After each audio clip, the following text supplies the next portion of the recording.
over and over again. So I'm glad you're here today, Scott. I'm going to toss it over to you and enjoy the time with Scott, you guys. It'll be well worth your time this morning. Hey, good morning, everybody. Can you hear me okay? Somebody give a thumbs up. All right, good. Got some nods, so that's nice. It's nice to see some familiar faces here. Thanks, Jason, for the introduction. Again, those of you who don't know me, my name is Scott Kramer. I'm an attorney. I'm based out of Grand Rapids, Michigan, but I represent the Schmidt family of companies, not only here in Michigan, but in the other states in which they operated. I'm licensed to practice law in Michigan and Florida. And when I'm not doing stuff like this, my practice is largely focused on real estate litigation. So disputes involving real estate, a portion of that, really a fairly sizable portion, are cases which involve real estate brokers and salespersons. I defend real estate brokers and salespersons in lawsuits, probably more so than anyone else in Michigan. And so it's with that lens or experience that I work with supervising brokers, sales managers, and agents on issues that come up on a daily basis from a risk management standpoint, right? How can we deal with these legal issues which we encounter to keep us from getting into trouble on the outset, right? So we don't end up facing a lawsuit down the road. So I tried to get around. It was nice in the pre-Zoom days to actually travel around the state, show up to offices for their sales meetings, and have a chance to really just interact, answer some questions on some hot topic issues. Now that's happening by Zoom, which is fine, and I think working pretty well. Everybody's used to it nowadays. But what we're finding too is that there are some topics where I'm just being asked repeatedly by various offices to address this specific topic or this specific issue. And so Carrie had the great idea to, well, why don't, instead of having Scott go around every office and answer the same batch of questions, why don't we at least have an opportunity to try to just put it all out there for everyone. And so that's why we're here today. I'm not like super Zoom savvy. So it's not like I have a PowerPoint or anything here. There's a document or two that I might try to share with the group or ask somebody else for some help sharing with the group at some point. But let's just get going. Don't hesitate to jump in with any questions at any time. I think people are getting better at that on Zoom. In person, it's really easy. People just speak up and start asking questions right away. But it's not like I have a super outlined presentation that I need to follow before I open it up for questions or anything. I try to not talk over anybody's heads, though these issues, legal issues can get a little complicated sometimes. So, just jump in at any point if you have questions or want clarification on what I'm talking about. So, as far as I can tell, escalation clauses are becoming prevalent throughout the entire state. There was a period maybe a few years ago where we started to see more in certain markets, and now we're just seeing them with regularity all over the place. When people really don't know how they work well, when when agents are drafting them themselves, perhaps poorly, a whole host of crazy legal issues can come up. But as I'm seeing more and more familiarity with them, I see that less often. So a few years ago, I would have been telling people, for the most part, hey, just encourage your client to put their best foot forward. offer what they can offer, and we'll avoid a lot of trouble. Early on, we'd see some wacky scenarios like several escalation clauses were submitted, maybe two of which didn't actually have a ceiling price. And so all of a sudden we're looking at two escalation clauses that say, each of these people will increase the purchase price by $2,000 over the best competing offer. And in theory, these escalation clauses just escalate themselves to infinity. Because there's no cutoff. That's just one example. But there are some unique issues that can come up. And my views changed a bit on these. I used to say, well, to me, an escalation clause seems a lot like, trying to have your cake and eat it too.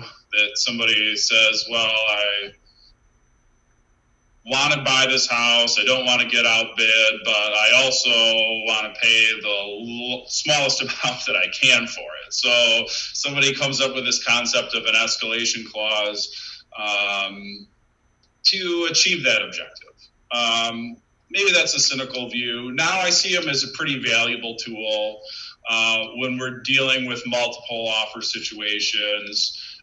Escalation clauses really do kind of allow the listing side to just, to accept offers, to present them at once, allow a client to evaluate them, and really prevent a cycle of renegotiating.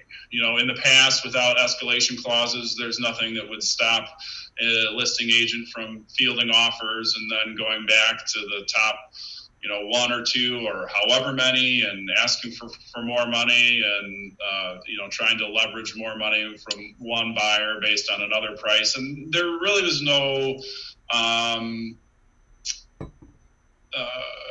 reason that they couldn't do that and that the cycle just wouldn't kind of go on and on for a bit. And so the escalation clause, I think, is useful in that it just kind of, for the most part, cuts off that practice. And allows a listing side to really, sit down with these offers and evaluate them for your client. So, just to kind of start with some really basic, or some fundamental concepts, I should say, not, escalation clauses are born from multiple offer situations. And so, just a real quick review.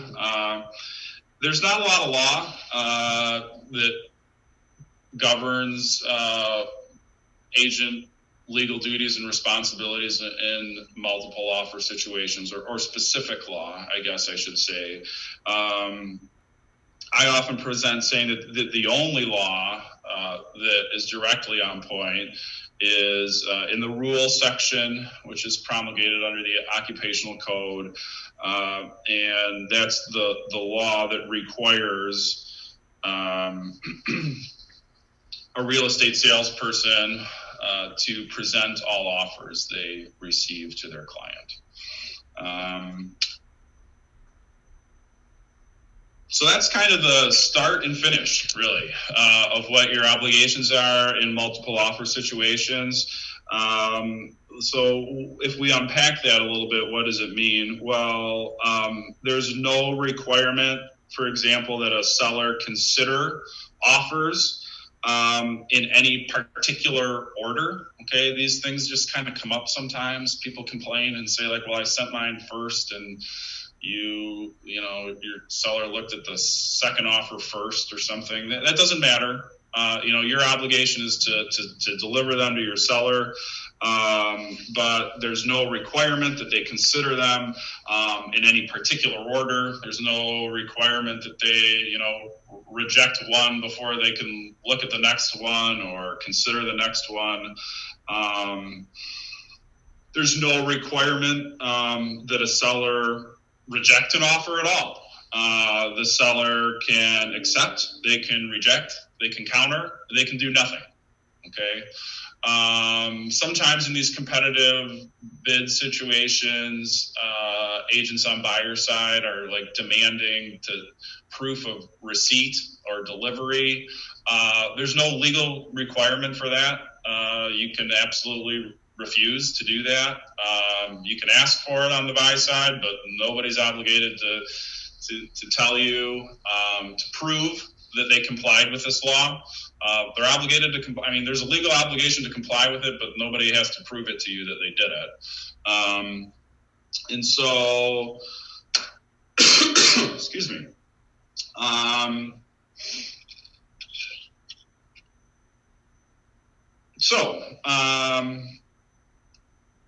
What else is interesting in multiple offer situations? Well, a seller's not required to take the highest offer. A seller can choose any offer they want. That's kind of a concept that gets kicked around sometimes. There's lots of things that we consider in a competitive market, which for strength of offer or why one offer might be more appealing to the other. But really, a seller can accept any offer they want for any reason, as long as it's not an illegal reason. And that's basically a discriminatory reason.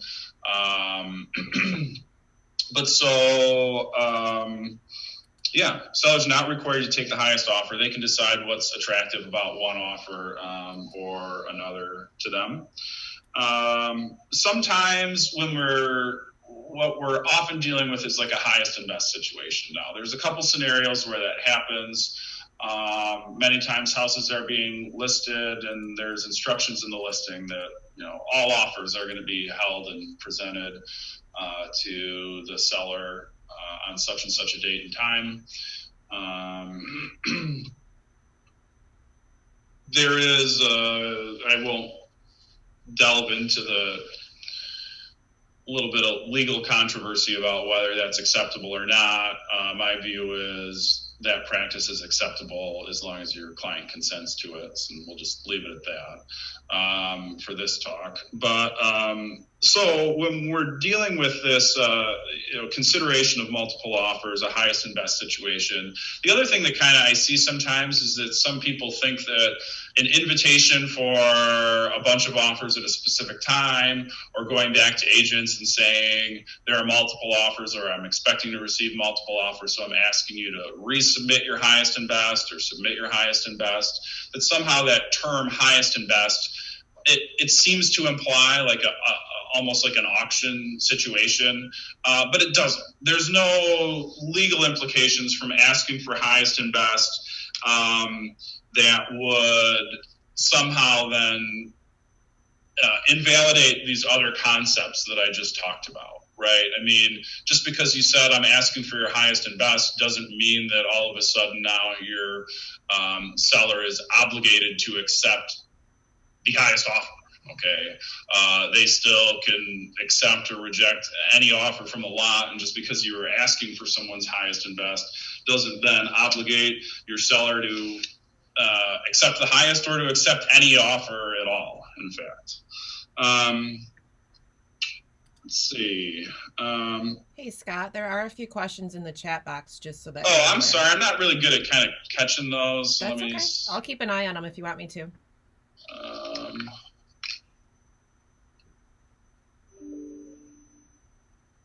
Let me see. All right, so two things. One, I'm not really... I don't know if this was based on me misspeaking.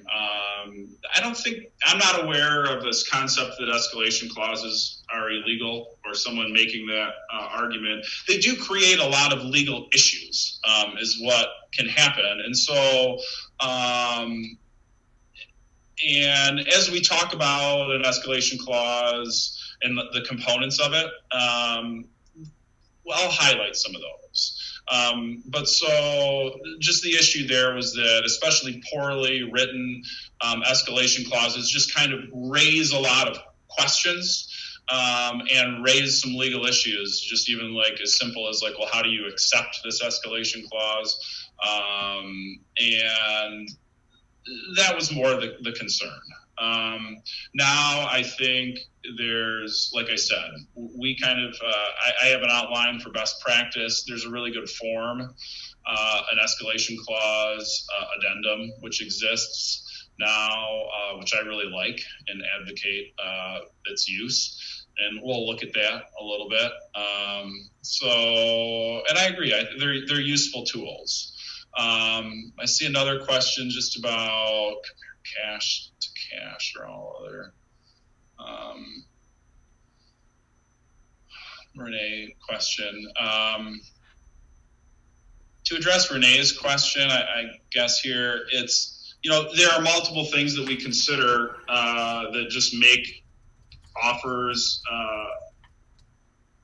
potentially attractive to a seller. And there's really no magic. I mean, there's some things that we see happen on the buyer side that are happening to try to make the offer more attractive in a competitive market. But at the end of the day, you're also kind of stuck with your buyer's own limitations, right? If they don't have cash, they don't have cash. It's hard to compete with a cash offer. So, I mean, what are those factors? I mean, price is usually the biggest factor, but not necessarily. So highest price, I mean, obviously type of funds is an issue. Cash versus financing, and then what type of financing, right? We're seeing a lot of inspection waivers, people just outright saying, I'm not going to inspect the property, I'm waiving inspections. We see appraisal deficiency clauses to try to make a buyer who needs to finance more attractive, but then you're still just, you're left with their own cash limitations, right? I mean, they can agree that they can come up and address an appraisal deficiency up to a certain number of dollars, but what it means is that they have some extra cash that they could bring to the closing table or are willing to close. Those are pretty common issues in a really competitive market, right, where people are bidding above asking price. Appraisals certainly can be an issue. Appraisals coming back high enough. There's kind of a lag where they don't seem to, where the appraisal side doesn't seem to really reflect the pace of the market, and so they can kind of lag. And so those are issues, I mean, that sellers look at to consider those offers. And I'm happy to kind of answer any specific questions. Those are all, we could talk about any one of those topics, like, appraisal deficiency clauses or other things in more detail if you have questions. I'm trying to go down. It's not all offers.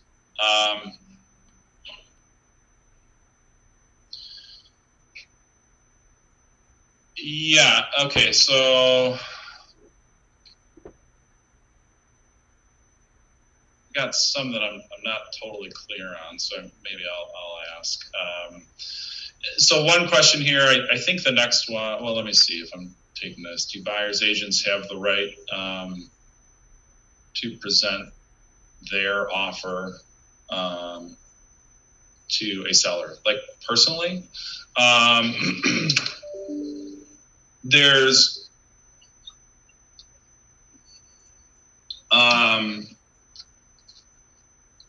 well, no, I mean, I guess is the short answer there. I mean, legally speaking, there's nothing that would say that you have a right to insist that you're able to send it personally. The buyer could not want that. And so they have a right to work through their agent. You don't have a right, a legal right to insist on any type of interaction or communication with the seller. So that's in response to Bob's question, which was, do buyers agents have the right to present their offer to a seller? The next one's asking for, man, you guys are good with these questions. Exact wording on an appraisal deficiency clause, yes.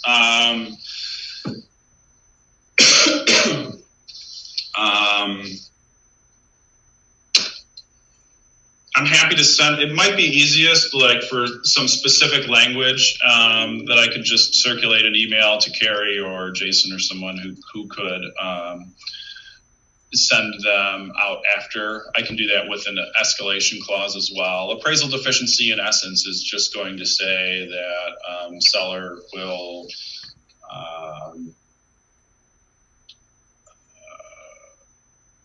bring additional cash to close up to X number of dollars to cover any appraisal shortfall or deficiency. It's a one sentencer. It's not terribly complicated, that one. And very rarely do I see any issues, like legal issues, that come up with their wording. Every once in a while, we just get something written in a contract in an additional term that doesn't make a lot of sense. Or it just is a little confusing, creates its own legal issues as to just meaning or interpretation. I don't see that very often, if at all, with appraisal deficiency clauses. Just the concept is pretty straightforward. You just want to set the issue there is just that you do want to set an amount, right? You have to be realistic with your buyer about how much extra cash they can bring to close, right? If they're planning on, if they have 20%, they know what 20% of the purchase price they're offering is, how much extra do they have? And if they could bring, an additional $10,000 or $15,000 to close in the event of an appraisal shortfall, you just spell that out in there. I did see one recently that was, it's probably the most aggressive one I've seen, that was an appraisal deficiency clause, which said that they will cover any deficiency in the appraisal up to the full purchase price. You kind of scratch your head and think like, well, that sounds almost like they would have enough cash to just write a cash offer. But in reality, what people are thinking there is, well, no, the house is going to appraise for something, in the ballpark. And really, I can cover any reason, they're thinking they can cover any deficiency. They might not have the full cash to buy the house, but in reality, how deficient might an appraisal be? And they have no question that they're going to cover. All right. Well, you guys are hard to keep up with. This is a lot of chats. Let me try to keep rolling through. Here's a good one, Scott. It's kind of a couple of them. It says, can listing agent or sellers refuse the use or consideration of escalation clauses? Can they refuse? Yes, yes, with a little caveat, right? What you can't do is receive an offer and then say like, well, I'm just really going to refuse to share this with my client. Then you've broken the law.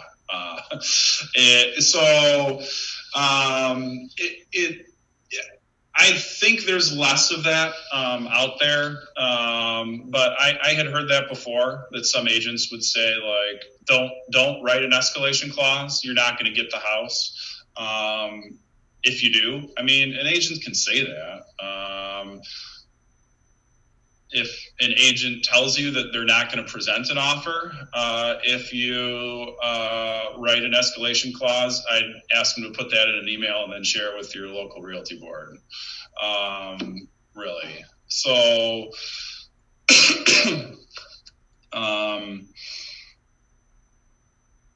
I hope that answers the question. I guess I'd say too, kind of a flip side of that, on the buy, if you're on the listing side, and you haven't really encountered a lot of escalation clauses, there can be some hesitation there, right? Just make sure you spend the time and sit down and go through them before you sit down with your client, right? They're going to expect you to be able to, quantify the differences in the offers, explain the meanings. And really the simplest advice there is is no different than if anything else was written in a contract that you just weren't 100% comfortable with. Go talk to your supervising broker, go talk to your managing salesperson, and just make sure that you're clear about the term that's been written before you go talk to your client. This goes back to the appraisal gap real quick. It says, does it make sense to cap the appraisal gap? Yes, I mean, I think you have to. I think on the buy, unless your buyer says essentially like, I have an unlimited pot of money to cover this, and if they really did, they'd write a cash offer. So no, you do have to. Certainly, best practice says you cap that. You have a conversation about how much additional cash your buyer could actually bring to close, because you're writing in a term that if triggered, then they've agreed to bring more than say 20% of cash to close. So yeah, you do want to. So let me back up. I think so. There's lots to talk about. Before I take another question, I do see up there maybe someone saying like, I think this is about escalation clauses, saying like, can you just pretend that we don't even know what they are? And so yeah, we probably should have done that before we start talking into the issue, the main issue. So there's some forms now. Like I said, I can kind of share a form. I can circulate language. The idea of an escalation clause would say that, okay, so we're making an offer, and let's just use nice round numbers. We're presenting an offer of $200,000 on a house. The escalation clause is going to say that the offer will increase. Usually you would say in increments of something. It seems like $2,000 kind of became the initial standard, up to a certain amount. And that would be triggered by up to a certain amount to essentially beat another competing offer. And that's kind of it in concept, right? So you offer $200,000, but you might say, well, but I'll increase it in increments of $2,000 up to $220,000. And the idea and the concept then is, well, if it's a multiple offer situation and somebody comes in at $215 flat, no escalation clause, well, then the seller can just accept your offer, triggering the escalation clause, and the purchase price is going to be $217,000, right? $2,000 higher than the best competing offer. So that's kind of it in a nutshell. I mean, initially there were no forms, and so like when I would give these talks, even a couple of years ago, I would say, look, when we write these, they need to contain all of the following. One is just language that the stated offer price will increase, okay? I mean, that's the concept of an escalation clause. Two, it's going to increase in some increment, okay? If you're just saying that it's going to increase to beat another offer, I mean, that doesn't really make a lot of sense. In theory, you're only going to beat it by a penny or something. You have to beat it. It's going to escalate in increments. You have to state a cap, or you can run into this problem that it could, in theory, increase indefinitely or certainly beyond your buyer's means, right? So the idea here is you got to cap it somewhere that they can afford. There are a lot of issues about like kind of how the escalation clause is triggered. In concept, it's very easy. The idea is that you're going to beat a competing offer by, say, $2,000. There are issues, we use language like bona fide offers, good faith offers, qualified buyer. And those are just, obviously, if everybody's playing fair, they're just added protection, right? They protect against a sham offer, kind of a fake offer that some of your brother's submitting just to trigger an escalation clause. So we recommend some language in there, usually bona fide, good faith offer. That's what that's designed to protect.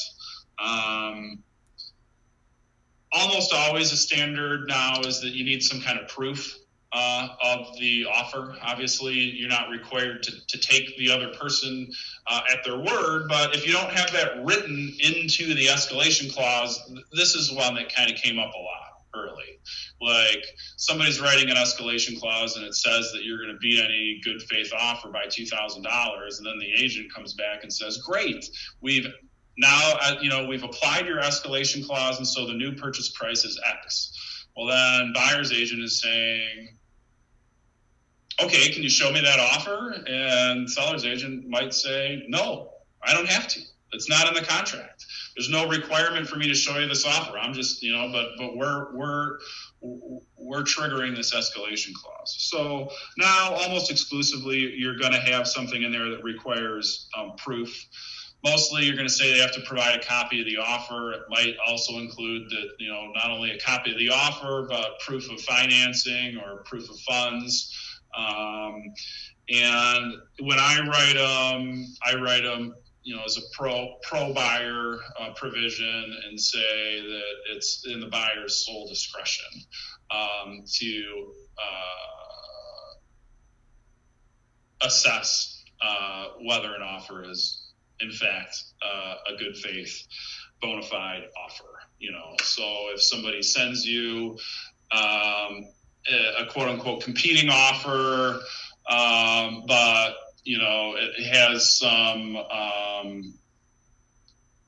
like a pre-approval letter that looks really shoddy or maybe even fraudulent, or it's some unrealistic cash offer, but there's no supporting documents that would show proof of funds, or even there is some, but you just don't trust them. Sometimes we see like proof of funds. It's like a letter from a CPA or something. I don't know.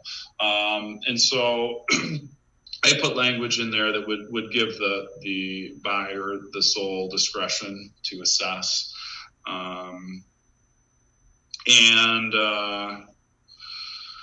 I put something in usually about addressing a termination. You can run into a problem if you submit an offer with an escalation clause that is open for how long, right? You are potentially putting your client at some risk where the seller's agent can just, go out and just continue to solicit offers for a very long period of time, and still in theory have the ability to then trigger your escalation clause. So I usually say, well, they're effective until the date stated in paragraph whatever, which is where you would state the termination date of the offer, or acceptance, whichever is first. And the final component is just, there's kind of this apples to apples concept. Sometimes there's seller concessions or like personal property or other things in a purchase agreement that don't necessarily make all like the end price exactly the same, right? So we usually put some language in there to kind of cover that issue as well, that we're really talking apples to apples offers, right? If you don't have that language and you're just saying you're going to beat the highest purchase price, well, there's a purchase price, but then there's seller concessions, or the purchase price is jacked up because they're requesting personal property that, your client it's not in your client's offer. Those are all kind of issues that can come up, but that are addressed in a well-written escalation clause. That's kind of it. I mean, those are like 7 things. I mean, really, these last kind of 5, like these last 3 or so are where in the past I had seen the most issues arise right? And so that's when just to kind of circle back to where we started, and I was saying, look, there are a lot of legal issues that can arise when we're talking about escalation clauses. And hopefully kind of these last few topics really just give you an appreciation for that, because when these were poorly written, these things were coming up, and coming up with some regularity, proof of offers, people arguing that this wasn't an apples to apples deal, the escalation price wasn't right. There's have been some questions about how you accept an escalation offer, accept an offer with an escalation clause. And so those things, they can come up. And like I said, a good clause, well-written escalation clause should take care of it. Someone asked if I was given the form that Mishrick created. What does the acronym Mishrick stand for? It's Michigan Regional. We can get that over to you for review if you would like. Yeah, I mean, the one that I see most commonly, or the one of which I'm aware, is the West Michigan Regional Escalation Clause Addendum. I like it. I think it kind of covers all these things. Sometimes, when we're dealing statewide, these issues come up about like, well, who can really use that form or whatever. Sometimes we just pull the language out of it and circulate it as our own form statewide, which I'm fine with that practice.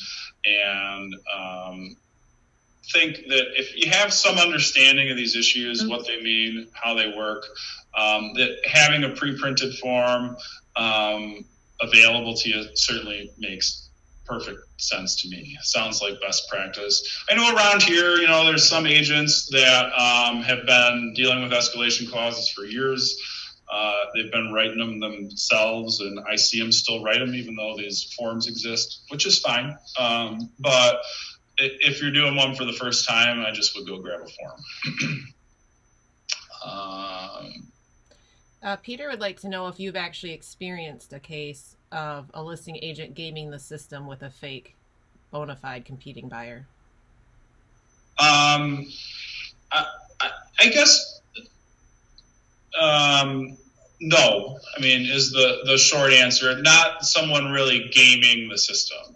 I have encountered someone just,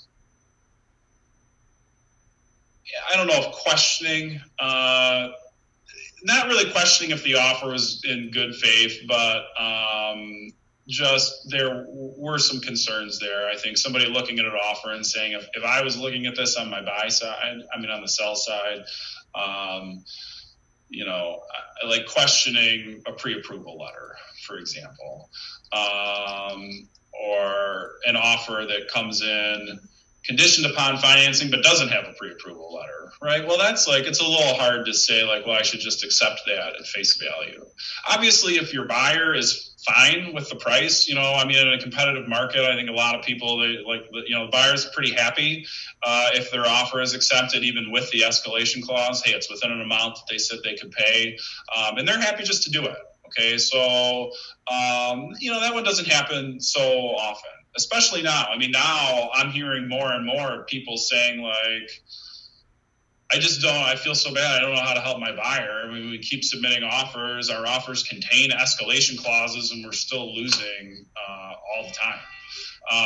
That seems to be more the norm than a buyer questioning the validity of an offer at the end. But certainly it could happen. I mean, so that's why they do invite the potential for a wrongdoer to try to take advantage of it. I'm sure somebody has. So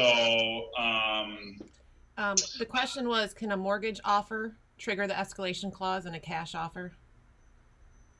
What was the first term you used? Sure. You can. There's no requirement that they're all, that it's cash to cash or mortgage to mortgage or something. I haven't actually seen one written like that. For the most part, what we just say is that, I'll read language and I'm happy to just share one up. In the event that seller receives one or more bona fide, good faith competing offers to purchase the property at a price higher than the price contained in buyer's offer, the buyer will pay X above the highest bona fide. So the protections are just that it's a good faith and bona fide offer, but I think the idea is that a seller is ultimately looking for the highest price, whether it's comes from a mortgage company or cash. I mean, those considerations do matter, but the concept within the escalation clause is really just triggered to good faith purchase price. There's no reason you couldn't write it. I mean, if you're saying, hey, I'm going to write a cash offer, and so my escalation clause is only going to apply for another cash offer, sure. I mean, you can write that. There's no reason you couldn't, I guess, is the answer there.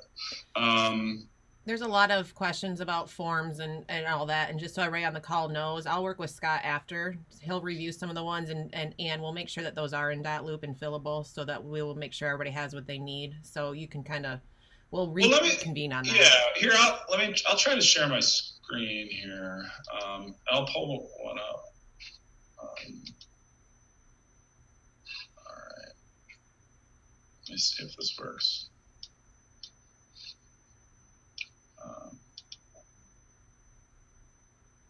Can everybody see this? Am I sharing a document on my screen now? All right, good. I've got somebody shaking their head down there. This is it. As you can see here, so this one's designed as an addendum. It makes sense because it gives us a little bit of room. Otherwise, most purchase agreement forms have some kind of, spot for other, and you can fit it in there. But writing them as an addendum makes sense. I mean, there's not a whole lot to fill in here, right? This one, it references the purchase agreement, put in a property address, buyer will pay the dollar amount. That's the increment. The first dollar amount would be the increment amount, so that would be like pay $2,000 above the highest bona fide offer. This covers some of that apples to apples language that we talked about, where it says less any seller paid closing costs or concessions. So again, that's just designed to protect against that we're really talking the same purchase price, and up to a maximum, right? It goes on to say that if the escalation provision is invoked, that seller agrees to provide a copy of the highest offer and proof of funds or pre-qual letter to justify the escalated purchase price. So, it kind of covers a lot of those things that we talked about. I will say that this last little issue here, this proof, I get a lot of questions about that still.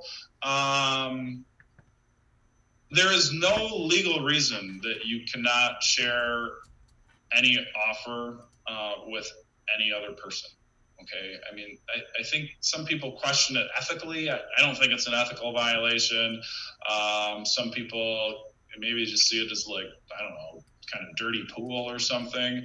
But yeah, if we're just talking about multiple offers and the legal issues that you face, I mean, you can receive an offer and take it to another potential purchaser. There's no legal reason that you can't. Not only tell them what, hey, we're sitting on an offer for $250. You can tell them, you can say, we're sitting on an offer for $250 and I'll send it over to you so you can see it. I mean, there's no legal reason that you can't do that. And so sometimes hear people say like, well, do I have to redact information when I'm providing proof of a competing good faith offer? No, you don't have to. There's no legal reason to do it.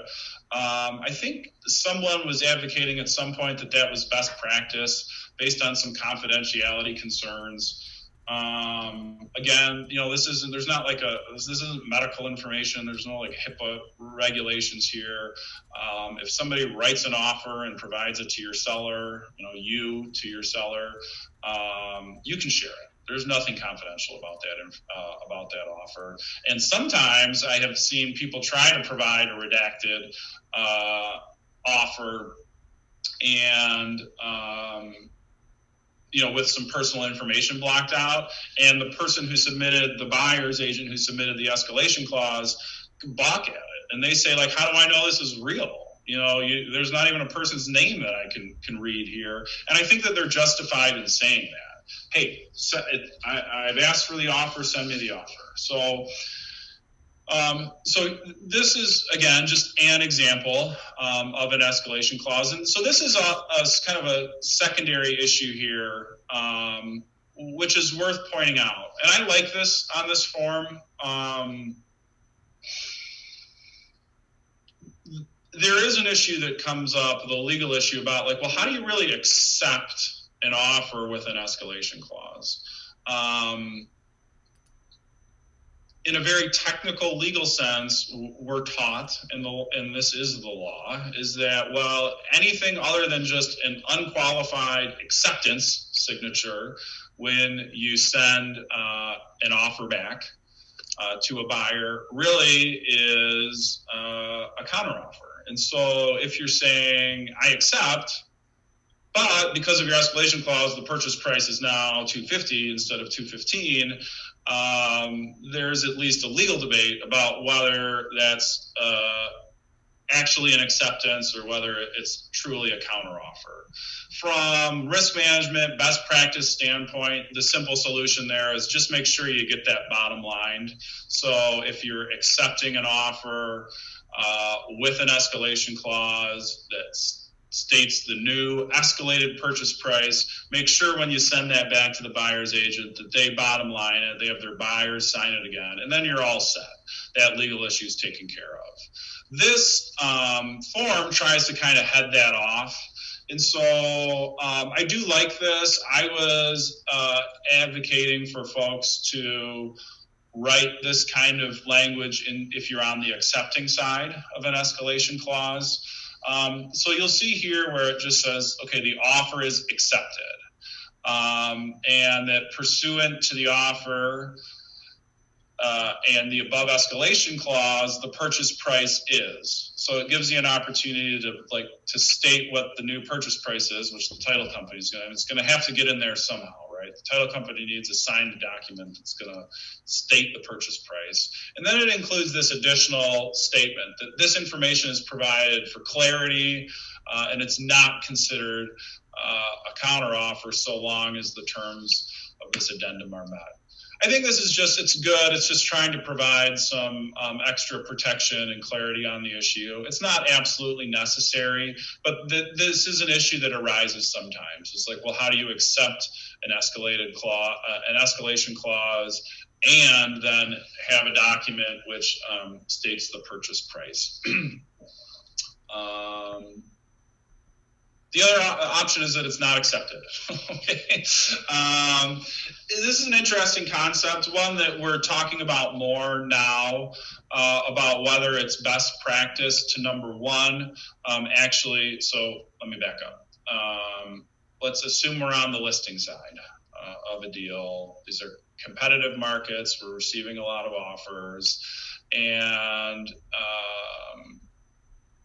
the thought now is that there probably is value, number one, in having our clients execute a document where they actually acknowledge receipt of every one of these offers in a multiple offer situation. And that two, one step further, that document would state that they've reviewed it and rejected it, if it's in fact an offer that they're not accepting. For us, it provides some cover. It is probably good practice from a risk management standpoint. We're talking right now about whether we're going to send out a form and just recommend that is the way that we would handle these on a listing side. Again, not required. Your client's not required to reject an offer, but there may be some value there to kind of head off these issues. We do get a lot of questions. I mean, agents get frustrated, buyers get frustrated. Agents start asking, well, did you even present my offer? And so there may be some value in having a practice where we have them acknowledge receipt and, in fact, say they've rejected it. and then are able to send that back to the buyer's agent just to kind of close that loop and head off any of those kind of questions. I'm going to stop the share here. Okay. Are you seeing anything else here, Kara? I can start to kind of scroll through some of these too. We had a question from Sandy, and I believe she is Lakeshore, and she asked if the escalation clause addendum will take the place of page 6 in the contract. But Sandy, I'm not sure what page 6 is, so we may have to offline that. But Scott, that would be my answer right now too. I don't think it replaces anything. I mean, so as everybody here should know, right, we don't have a standardized purchase agreement in Michigan. Other states do. I think agents in Michigan find this kind of interesting. I mean, in Florida, everybody uses the exact same form statewide.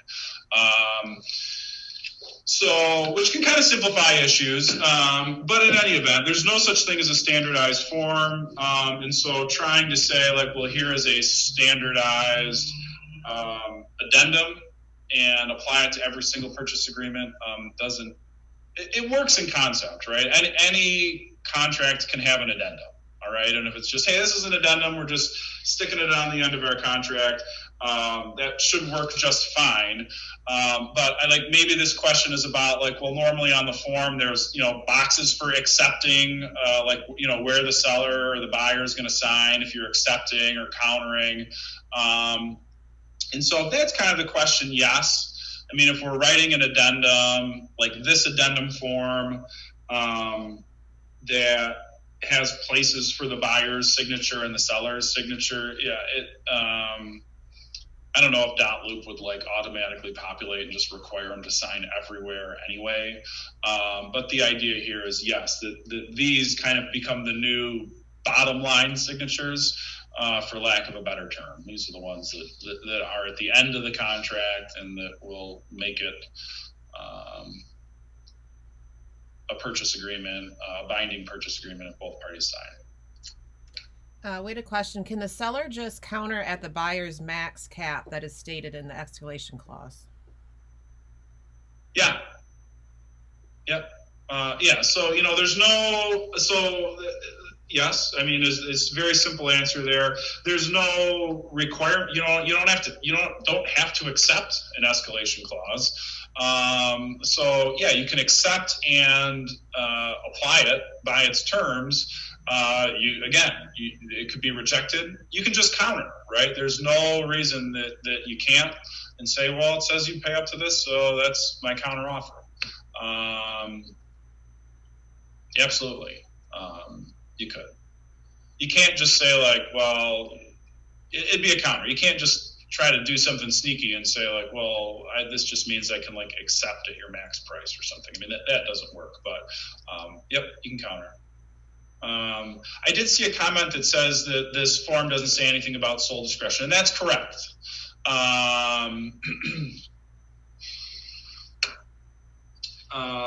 So I guess, I don't know what to say there. I think this form is pretty adequate. I mean, I think it's good. It does cover the bases. I would say, like, if I share with you, say, a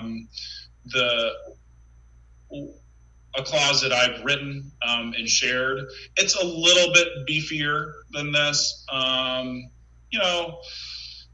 We always kind of run the risk of like, I try not to over lawyer stuff. I mean, when you see these issues and I see how these things come up and, I kind of see the, not 1 in a million, but the 1 in 1,000, it generally prompts me to kind of add an extra little clause to my form bank to try to cut that off. At the end of the day, you can't protect against everything, and you can't really, there's no perfect form or perfect clause. So, but I write it, and I guess I would say this too. I get a lot of questions from time to time about like recommending changes to forms, or like recommending like, well, hey, this is our purchase agreement that we use, and would you recommend some changes, or would you recommend some language that we insert into every purchase agreement? And my answer there almost always is no. For this reason, there's no one size fits all approach here, right? Some clauses benefit buyers, some clauses benefit sellers, some clauses we try to draft neutral. I mean, the purchase agreements that I like the best, I feel, are written fairly neutral.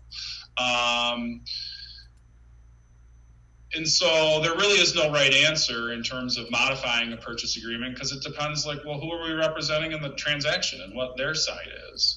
And then the flip side of that is, I can write so my suggestion, sole discretion of the buyer, right? Well, I told you why I put that in there, what I'm trying to protect against, that I'm trying to protect my buyer. So it's, so that provision is pro buyer. Is there a scenario that a seller might be looking at two almost identical escalation clauses and say, well, this one seems to be written a little bit more pro buyer, and so I don't like it, and I'm going to take this other one. Absolutely. So, the best intentions of protecting your buyer in some circumstances also can have this counter effect, right? Of well, now that's a provision that really isn't that good for the seller, and the seller is going to take the more lenient one because it's a competitive market, and they're the ones assessing the offer. It seems like there was something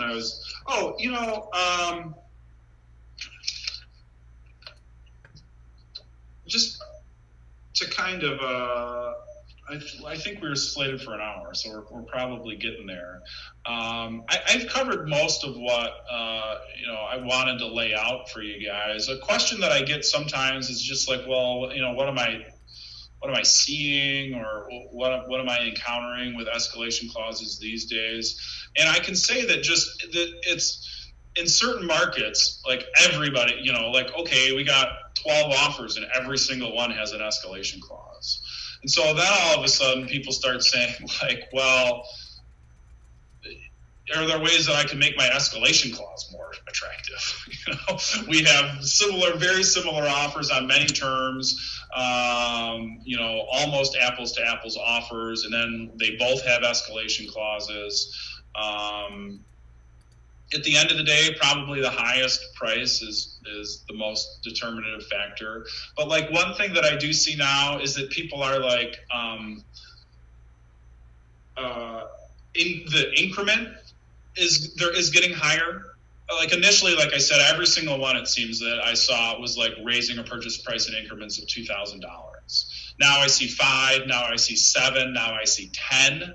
And so it makes a much bigger jump. Your client's saying hey, if you get I'm going to beat a purchase price by 10 grand extra. It's a big jump, but it's those kind of things I'm seeing now because it's a reaction to, like I said, somebody who is submitting offers with an escalation clause and still losing. And so that's kind of the newest one that I've seen. I've seen that number go up quite a bit, like I said. I think I talked to Mitch Kripe down here, and he was saying that now he's writing all his at $7,000. And that he's just finding that he's getting more accepted offers with it being written at 7 instead of 2. Don't quote me on that number, actually, but it was something over 2. And it was seemingly giving his clients a leg up. So anything jumping out at you, Carrie, that you think I should? If you could just recap, you said there's 3 main points to make sure is included in every single escalation clause. Can you just kind of cover those 3 points again, please? Yeah, and I have sent this out in a follow-up email before. So I actually, my list in front of me has a list of 7. Some are kind of self-explanatory, but I'll lay them out in terms of 7. Okay, 1 is it's going to say that the offer price will increase. Okay, so that's 1. 2 is in an incremental value. Okay, so to state the increment. 3 is a cap. Okay, up to X. That's probably the essential 3 elements. But so then the ones that I add would be 4. What triggers the escalation clause, right? So, and in most of these, we're writing it as like, say, bona fide, good faith competing offer. So that'd be 4. 5 is kind of this proof issue. You know, are you demanding a right to see proof of the escalating event? And I say, yes, you do. 6 is like, I say is a termination, effective until. That's already in your contract. I mean, so if you fill that out, that the offer itself is going to expire on such and such a date, you don't need to restate that in your escalation clause. And then 7 is kind of this apples to apples concept. I almost got off on a tangent about the 6. This expiration date, I'll tell you, is again, it's one that now the more I talk about it and give these presentations, the less important it seems. But I'll tell you, but it was prompted by an issue that I had early on where somebody claimed a right to be able to like accept a contract with an escalation clause, and then after the fact they got another offer and were claiming an ability to escalate. And that one was poor enough written where there actually was like an argument that what the seller was saying wasn't totally crazy. So when I was writing my forms, I tried to address that just to make it abundantly clear that when you hit accept, you're done. You can't get an offer a day later and then escalate again. This form that I shared, for example, doesn't state that. But in any event, it absolutely would expire with the stated expiration date, which I think, every contract pretty much has. So my clarification in my form says that it expires. The ability to escalate any further expires either 1, upon the stated expiration date, or upon acceptance, whichever is sooner. And again, it just was designed to prevent this issue where somebody purported to accept an offer with an escalation clause and then say that they should still be able to escalate it because they got another offer. So anyway. Okay. So that's the list. I can kind of circle back on with Carrie or others on circulating any forms. Yeah, if you could send me the recap that you've sent out before, I'll make sure that it goes out to everybody, and then sure. We can reconvene on the forms, and we'll get those out to everybody as well after. Hey, Scott, I've got a question. Sure. Can you kind of give us a scenario where you got 2 escalation clause pretty close on the amounts, and how far it actually goes if you got 2 escalation clauses? Well, the idea there is that if they both have a stated cap, that somebody's going to expire and the one with the higher cap is going to win. So in other words, instead of going up, let's say it's $1,000 at a time, and you have 2 of them that go up, then you just take the best way to do it is go to the cap of the highest cap, and that's your price. Yeah. So let me explain. So let's again use numbers. So let's say we've got a $200,000 offer. Okay. And so, and 2 people make a $200,000 offer, each with an escalation clause. And one says, I'm going to escalate in increments of $2,000 up to 210.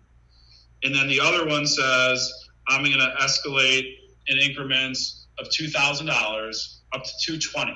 Okay. We don't get all the way to 220, but we do get to 212 in that scenario. Okay. So you provide proof that, hey, there was another escalation clause. It escalated the purchase price up to $210,000. You have to beat that by $2,000. There's still room in your cap. And so the purchase price in that scenario would be $212,000. Does that make sense? Yeah. Okay. So you can keep going, not just take the first escalation and then go above that and you're done. You could go all the way over the first cap. Yeah. If you get competing escalation offers, you start to just like kind of escalate all of them, up to their caps, and one at the end is going to have the extra cap space. My point is that it doesn't jump to the absolute highest cap of the best offer. It just would escalate above the second highest cap. Make sense? Yes. Thank you. All right. Hey, Scott. Yep. I'm sorry. One last question. Oh yeah, no problem. Once an offer has been accepted, okay, do we have to take backup offers? And that's come up several times. I've been told you don't have to. And the reason is that because that second buyer knows he doesn't have it, he increases it by a price that's much higher than probably what it's accepted at. Okay. And then what happens is the seller gets, let's say the time runs out for the mortgage. The seller gets greedy, says it's time out. Now I take the second offer. Right. So is that pretty much? So what I do is I just don't take them. Yep. So the legal answer there. So this is an issue that comes up. It is addressed in most of our listing agreements. It should be. That's the best place to address it. And because what we really do want, Mark, is our client to acknowledge that you are not going to continue to market the property and present offers once there's an accepted offer in place. Otherwise, the default is your legal duty, which is that you're supposed to present all offers. Right. Okay. So, yes, it is. It's not unusual, and I think a lot of agents, their practice, or they would prefer their practice to be, hey, once we're under a contract, we're not continuing to market, we're not continuing to accept offers, which is fine, provided that we have the client consent for that practice. Okay. Otherwise, if somebody sends you an offer, I mean, you're obligated under the occupational code to send it to your client. And I will piggyback, kind of as a heads up to Carrie, and this relates to your question a bit, Mark, which is, this is a very hot topic right now, is escalation clauses, but in a competitive market, the question that I answer probably more than anything else right now involves like what happens when we don't meet our closing deadline. In a more relaxed market, it's rarely an issue, right? Because everybody wants to close. Everybody's willing to make an accommodation of a day or two or whatever's required. But when we're in a really hot market and there are backup offers and, people are still coming to the table and trying to offer to pay more, it becomes a very contentious issue. And one that, there's some legitimate legal issues there, ones we have to address all the time. And I think it's a good topic that everybody could probably use a little primer on too. So thank you. Mm-hmm. All right. Great. Well, it was my pleasure to be here. And